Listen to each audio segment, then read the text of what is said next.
Welcome back, guys. So it seems that the Sony ZV1 Mark II is going to have a lens of 18 to 50 millimeters.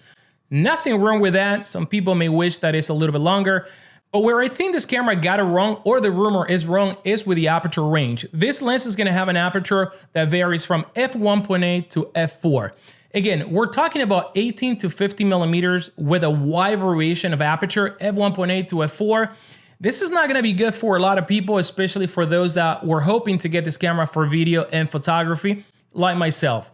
Now, at f1.8, when you account for the crop factor of a 1-inch sensor, which is x3, an f1.8 becomes an f4.2, not too bad, but an f4 becomes an f12, especially at 50 millimeters. This is a no-go for me. You're not gonna get any background compression, you're not gonna get any bokeh, and you're not gonna get any great low light performance when shooting in the longer end of this lens. Now, once again, I think that this is a wrong rumor once again, because the video that they posted today claims that they were rectifying their prior rumor, which stated that the camera was gonna have a lens of 18 to 70 millimeters, and in that prior rumor, they did not state the aperture. Now, in my very first video, I mentioned that this camera was gonna have a lens of either 16, 18 to 50 or 55 millimeters, and I speculated that the aperture may be f1.8 to f2.8.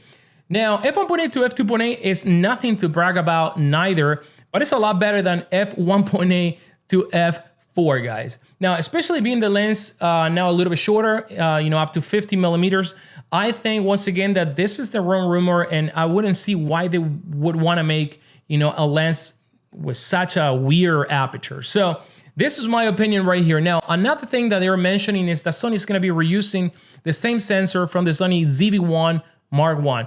Now, that sensor is a 20 megapixel sensor, so if you're familiar with the performance of that sensor, pretty much you're gonna have exactly the same thing, but this time with less range when it comes to the lens. Now, the 18 millimeters is another indication that most likely this camera is gonna have the dynamic image stabilization, which it needs, the lens to be wider because it crops a bunch into the sensor to stabilize the footage in camera. Another thing the Sony Alpha rumor is stating today is that this camera is gonna have the cinematic and vlogging mode. And we mentioned before that most likely we're gonna see pretty much all the features that we have seen in the Sony ZV1, such as the auto framing feature, the new AI improved autofocusing system, including Cinetone with the 3 different flavors of color. Now, the bad part is that they also say that the price of this camera is not gonna change. It's gonna be $1,000. And once again, 18 to 50, f1.8 to f4, $1,000. That is a no-go for me, guys. I was hoping for something a little bit wider with a wider aperture. So this is gonna be it for today, guys. Let me know what you think about this 18 to 50 and the aperture range of f1.8 to f4. Drop them in the comments down below. I will see you in the next video.